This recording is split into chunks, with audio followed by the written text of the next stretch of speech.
The Emperor's New Clothes by Hans Christian Andersen.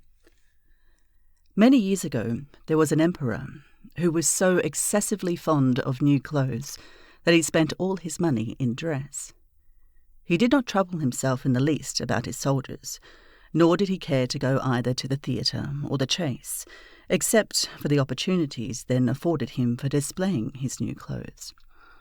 He had a different suit for each hour of the day, and as of any other king or emperor, one is accustomed to say, "He is sitting in council," it was always told of him, "The emperor is sitting in his wardrobe."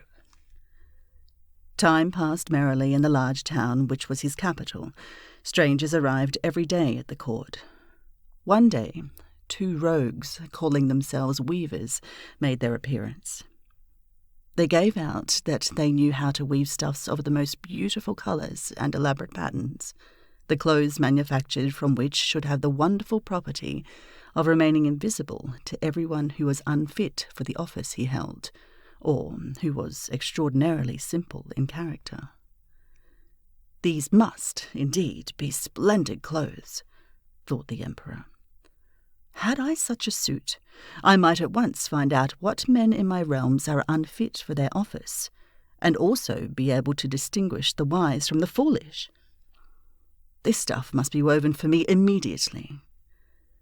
And he caused large sums of money to be given to both the weavers in order that they might begin their work directly.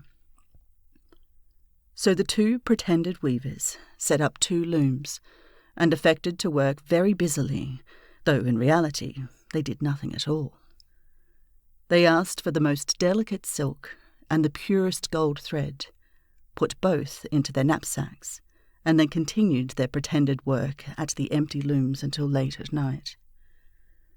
"I should like to know how the weavers are getting on with my cloth," said the emperor to himself after some little time had elapsed. He was, however, rather embarrassed when he remembered that a simpleton, or one unfit for his office, would be unable to see the manufacture. To be sure, he thought he had nothing to risk in his own person, but yet he would prefer sending somebody else to bring him intelligence about the weavers and their work before he troubled himself in the affair. All the people throughout the city had heard of the wonderful property the cloth was to possess, and all were anxious to learn how wise or how ignorant their neighbours might prove to be. "I will send my faithful old minister to the weavers," said the emperor at last, after some deliberation. "He will be best able to see how the cloth looks, for he is a man of sense, and no one can be more suitable for his office than he is." So the faithful old minister went into the hall, where the knaves were working with all their might at their empty looms. "What can be the meaning of this?" thought the old man, opening his eyes very wide. "I cannot discover the least bit of thread on the looms." However, he did not express his thoughts aloud. The impostors requested him very courteously to be so good as to come nearer their looms, and then asked him whether the design pleased him, and whether the colours were not very beautiful, at the same time pointing to the empty frames. The poor old minister looked and looked. He could not discover anything on the looms, for a very good reason. There was nothing there. "What?" thought he again. "Is it possible that I am a simpleton? I have never thought so myself, and no one must know it now if I am so. Can it be that I am unfit for my office? No, that must not be said either. I will never confess that I could not see the stuff." "Well, Sir Minister," said one of the knaves, still pretending to work, "you do not say whether the stuff pleases you." "Oh, it is excellent," replied the old minister, looking at the loom through his spectacles. "This pattern and the colours, yes, I will tell the emperor without delay how very beautiful I think them." "We shall be much obliged to you," said the impostors, and then they named the different colours and described the pattern of the pretended stuff.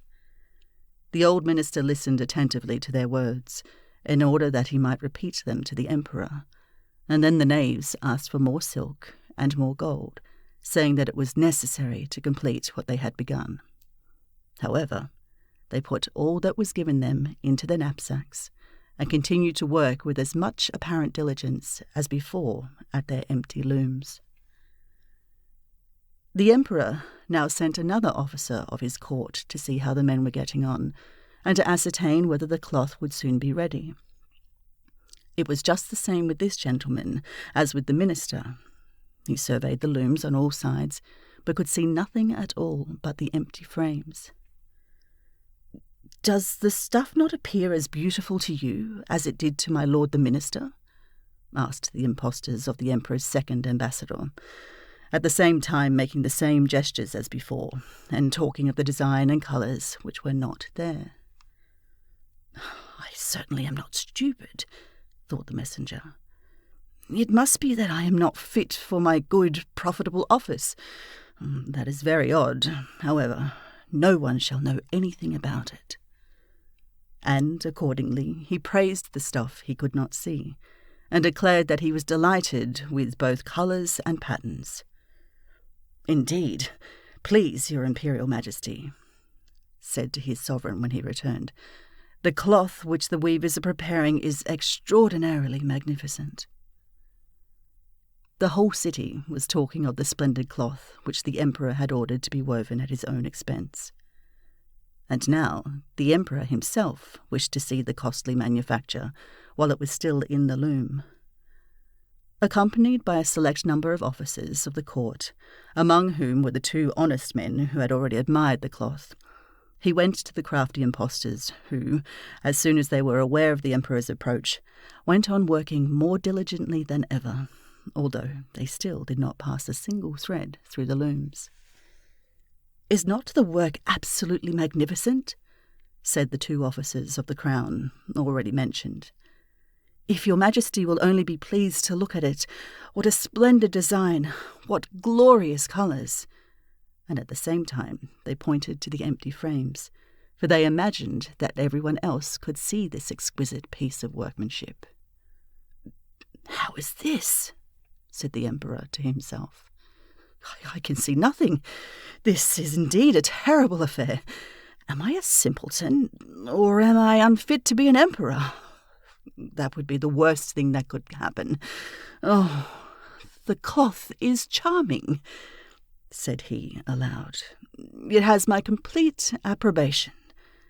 And he smiled most graciously and looked closely at the empty looms, for on no account would he say that he could not see what the two of the officers of his court had praised so much. All his retinue now strained their eyes, hoping to discover something on the looms, but they could see no more than the others. Nevertheless, they all exclaimed, "Oh, how beautiful!" and advised His Majesty to have some new clothes made from this splendid material for the approaching procession. "Oh, magnificent, charming, excellent," resounded on all sides, and everyone was uncommonly gay. The emperor shared in the general satisfaction, and presented the impostors with the riband of an order of knighthood, to be worn in their buttonholes, and the title of Gentlemen Weavers. The rogues sat up the whole of the night before the day on which the procession was to take place, and had 16 lights burning, so that everyone might see how anxious they were to finish the emperor's new suit. They pretended to roll the cloth off the looms, cut the air with their scissors, and sewed with needles without any thread in them. "See," cried they at last, "the emperor's new clothes are ready." And now the emperor, with all the grandees of his court, came to the weavers, and the rogues raised their arms as if in the act of holding something up, saying, "Here are your majesty's trousers. Here is the scarf. Here is the mantle. The whole suit is as light as a cobweb. One might fancy one has nothing on at all when dressed in it. That, however, is the great virtue of this delicate cloth." "Yes, indeed," said all the courtiers, although not one of them could see anything of this exquisite manufacture. "If your Imperial Majesty will be graciously pleased to take off your clothes, we will fit on the new suit in front of the looking-glass." The Emperor was accordingly undressed, and the rogues pretended to array him in his new suit, the Emperor turning round from side to side before the looking-glass. "How splendid His Majesty looks in his new clothes, and how well they fit!" everyone cried out. "What a design! What colours! These are indeed royal robes." "The canopy which is to be borne over your Majesty in the procession is waiting," announced the chief master of the ceremonies. "I am quite ready," answered the Emperor. "Do my new clothes fit well?" asked he, turning himself round again before the looking-glass, in order that he might appear to be examining his handsome suit.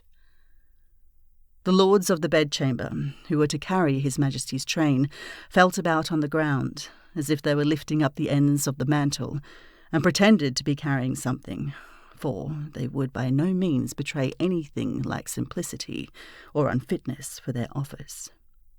So now the Emperor walked under his high canopy in the midst of the procession through the streets of his capital, and all the people standing by, and those at the windows, cried out, "Oh, how beautiful are our Emperor's new clothes! What a magnificent train there is to the mantle! And how gracefully the scarf hangs!" In short, no one would allow that he could not see these much-admired clothes, because, in doing so, he would have declared himself either a simpleton or unfit for his office. Certainly, none of the Emperor's various suits had ever made so great an impression as these invisible ones. "But the Emperor has nothing on at all," said a little child. "Listen to the voice of innocence," exclaimed his father, and what the child had said was whispered from one to another. "But he has nothing on at all! He has nothing on at all!" at last cried out all the people. The Emperor was vexed, for he knew that the people were right, but he thought the procession must go on now, and the lords of the bedchamber took greater pains than ever to appear holding up a train, although, in reality, there was no train to hold.